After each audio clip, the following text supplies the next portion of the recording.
This is how India's microfinance industry is getting a bad name. Bankers from a prominent microloan company have come to this village in rural Andhra Pradesh to get their loans paid back. Many women here have been lent loans on high interest rates, and all of them have to pay them back in this public forum. Most of the women that you see here are farmers and daily wage workers, and they've taken multiple loans from several different companies. Now, the problem is that if any one of them defaults on their payments, almost all of them are held accountable, and some of them are even harassed and intimidated. These women tell us that one group member who couldn't bear the stress killed herself a week ago. They're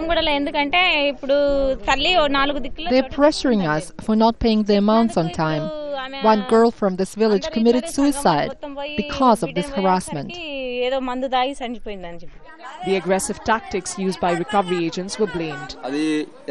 Seeing our cameras, the agents deny everything. But 72 people have killed themselves in this region in the last 2 months alone. Among them was Anita Maheshwari's husband. Unable to pay a weekly installment of $7 in a public meeting, he killed himself just a month ago. Every week, these agents would come asking for their installments, and just once when my husband couldn't pay them, they abused him in front of the entire village. He just couldn't take it anymore. Her family's desperation continues. Anita's work in this cotton field fetches her just under $1 a day, not enough to repay back pending loans worth over $800. Such cases has now forced the Indian government to sit up and take notice. Andhra Pradesh has become the first state to pass an ordinance restricting microfinance activities. But in the absence of recovery agents, pressure groups like these still exist. The woman in the middle demands the rest of the village to pay up their weekly installments. Desperate and poor, most of them protest. Reeling from all this criticism, the industry admits it's time for change.